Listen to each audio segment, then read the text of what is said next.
the biggest issue that we can see coming down the pike with the Trump administration, and that is whether you want to call it an acceleration with the Israel lobby. They certainly are going full bore into this, which I always maintained was going to end up having the opposite intended effect.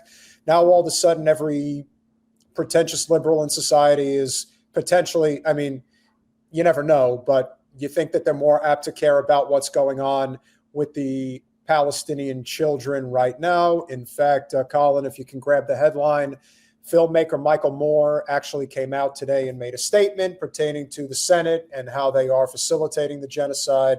It's like, yeah, now that Trump is in power again, now they can stop pretending about how great Kamala is or whether Joe Biden was doing the right thing. Of course, he wasn't. Now we are faced with the real prospect of how much worse can this possibly get?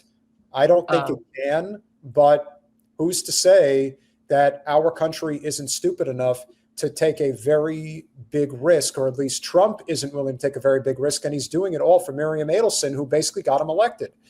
Here's your check for $100 million. Now, as soon as you get in there, you're going to do exactly what I say.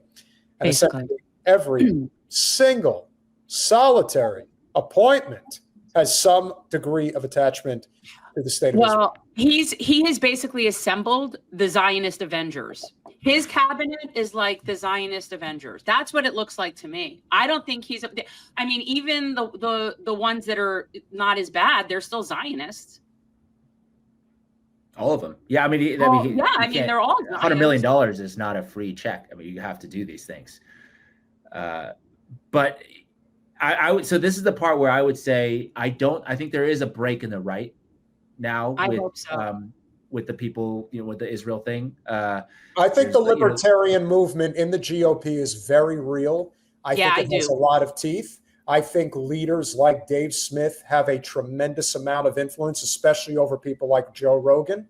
And I do think that Trump's rhetoric of this war is ridiculous, we have to stop it, he can say what he wants, but the fact is people in the populist right, unlike the left, are actually willing to fight. Like, they're willing to fight. They are not going to take this. We just have to hope that the people on the right that those are the people that somebody ends up listening to. But I mean, his appointments are not inspiring. No. And that's also why, regarding Israel. Yeah. I mean, ultimately, I do think that protesting matters. It still has an effect because it keeps things fresh in people's minds. But very few people are truly willing to go where they need to go. And we just want to play this quick clip of somebody I think that if there is a celebrity, a known celebrity. Yeah, we always have to give props to Susan. Yeah. If there's one celebrity, a true celebrity who does put her money where her mouth is, it is Susan Sarandon. She was also a donor to my campaign.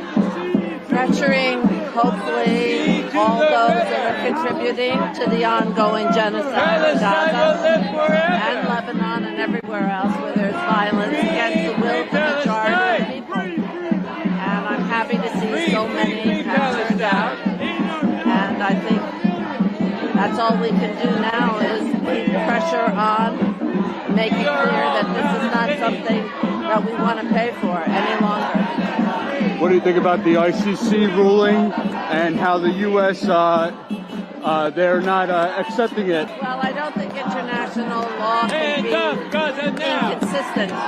And one thing that this situation has brought to light is just how little respect the United States has for international law, the UN and the criminal court, and there's no explanation why Israel should be given a special free ride in terms of war crimes. And I'm ashamed that my country has given white phosphorus bombs and 2,000-pound bombs in both Ukraine and in Palestine, because these are all things that have been outlawed by the Geneva Conventions, and starvation also. So, I think that's a really sad thing to learn. And the other thing that has been exposed is just how corrupt our information is, our papers, our journalists, whether it's subtly forming a narrative that is passive in terms of Israel and aggressive in terms of Hamas, the words that are used, and the little history that they want exposed, the circumstances. So I hope that has awakened a lot of people who haven't even thought about Palestine before this. I think that could be a real breakthrough, and I'm happy about that. She's so sweet. Can I also say that she's 78 years old and she looks amazing? Like, just a fan. Just saying. Wow, I didn't know she was 78. She's impressive. 78 years old. Yeah. Hey, Donald Trump's 78 years old. I don't see him marching for Palestine wearing a keffiyeh. So, I just want people to stop dying. Yeah. Then We'll stop appointing psychopathic Zio Nazis to your cabinet. No, listen, I have to appoint them because they pay very well. They're good people. They totally have. They've helped me, and I'm going to annex the West Bank, which is specifically what Ms. Adelson asked me to do. It will honor her late husband. It's a smart move. It's a great move. Smartest move I've ever made. Right after, of course, moving the embassy from. See, and there was the problem from the beginning. The writing was always on the wall with him. So. But you know what? It's like anything. It's like the Bush tax cuts and Obama makes them permanent. It's the Trump tax cuts, Biden makes them permanent. It's the same thing. And the same cycle repeats itself. You move the embassy from Tel Aviv to Jerusalem, and then Biden had the opportunity to move it back. He didn't do it. It's all the same bullshit. Yes, there are some ancillary niche, type of issues that we can have, on debating whether or not there's real substantial differences between the two parties. But the truth is there really isn't. This is a corporate oligarchy in plain sight. And to pretend otherwise is to just be lying to yourself at this point. And this genocide, I hope, is going to continue to expose the internal rot of this system. Now, granted, I've seen enough spoiled liberals, as I'm sure you have, that said, well, now we don't care what happens to the Gaza children. You asked for it, you're going to get it. It's like, okay, well, if that's your attitude about genocide, then you were never going to help anyway, even if Kamala won. So at least we know for sure that there was no mistaking our decision not to support her. But now, yes, they wish a spiteful genocide on us for not supporting Kamala Harris. But that's the scary part. Show us. There will be a contingent of people that will speak up for the Palestinian people now if they think there's a political upsmanship against Trump that they can use to their advantage. And we'll see. I mean, we'll see who these people are, because I just looked up. I'm working on a piece right now, just looking at the TikTok ban that's about to go through in about a month. We'll see what happens with that.